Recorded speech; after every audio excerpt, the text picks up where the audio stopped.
Welcome back, True Seeker. A lot of trolls are always active when I post, you guys, and you have to understand it's like an intelligence agency operation that's always around me, and we all know why that is if we have a brain. It's because I'm exposing what's never been exposed before, how rigged the games are, how rigged the news is, how rigged the politics is, how connected it all is, as I show and prove year after year as we nail future after future. And you see what the troll network does. They spam the comment section with false information. Don't sign up, he's a scammer. All he does is give notes for both sides of every game, never makes a pick. All of that is just false, but you hear it over and over and over. And then you see the troll network that chops up and edits my streams and tries to make it seem like that's what we do when it's not. If you just watch the stream yourself, you'd walk away with the same conclusions that a lot of people did who've made a lot of money already in NFL Week 1. And here, let's just go through how picks look. And you guys, I put in a lot of work every week. You get a lot for the values, the real truth. So here, first game on the board for Sunday. And by the way, we did very well with the primetime games Thursday and Friday. Games overall and props, nailing things exactly like nobody does. But here, you get a conclusion for every game. So let's just go through it. So here's the conclusion for the Steelers and Falcons game. The NFL is a QB league, I write, and if Fields is in, it gives the Steelers 2 reasons to upset. 1, Fields can stay on 15 road losses in the 15 city Atlanta, just like Jose Barrios got his 15th win last night in Atlanta, plays in all sports, it's all rigged.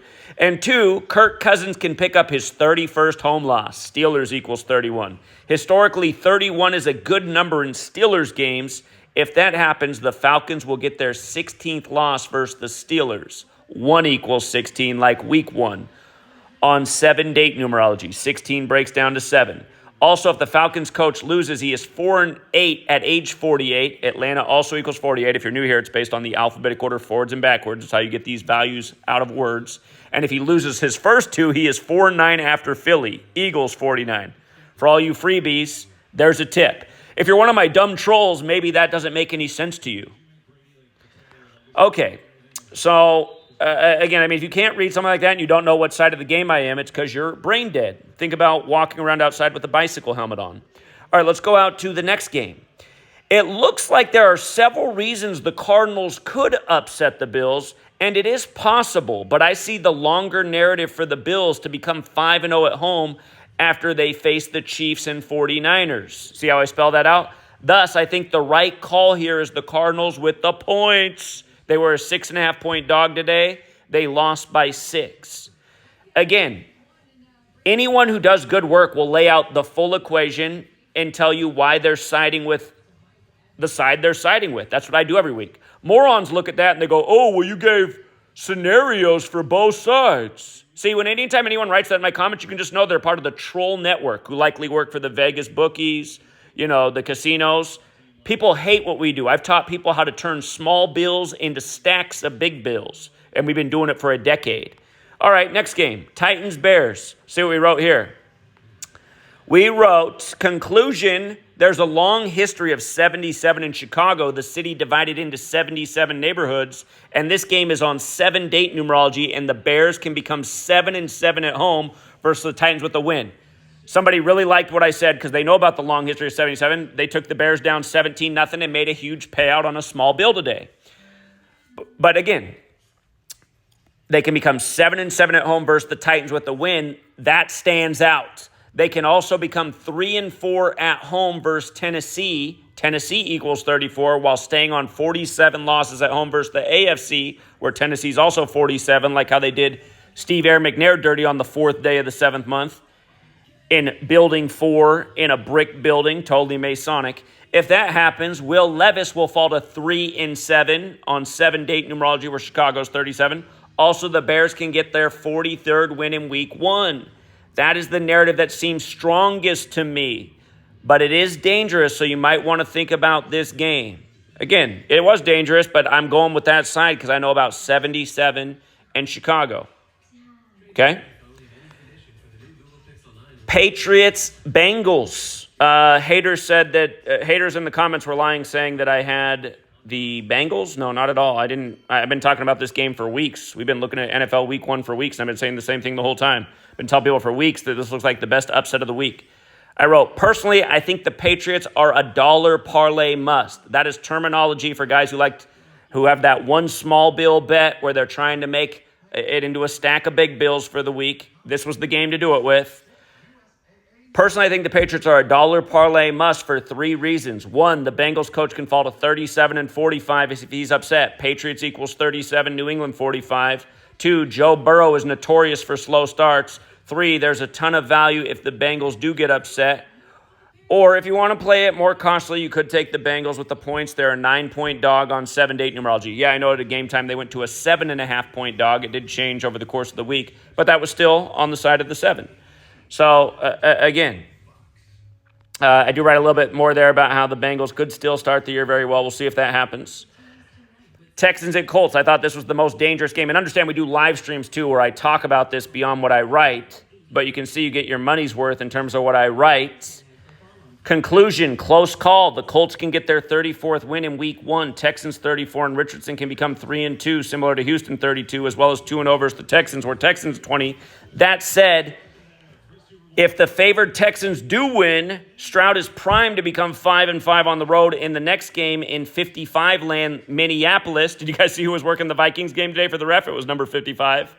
Ref number, I wrote right there. See, just giving you all kinds of intel. And you guys have no idea how much we kill with 55 in Minneapolis in all sports, especially the Timberwolves, where Timberwolves equals 55 like Minneapolis, and so does Target Center where they play.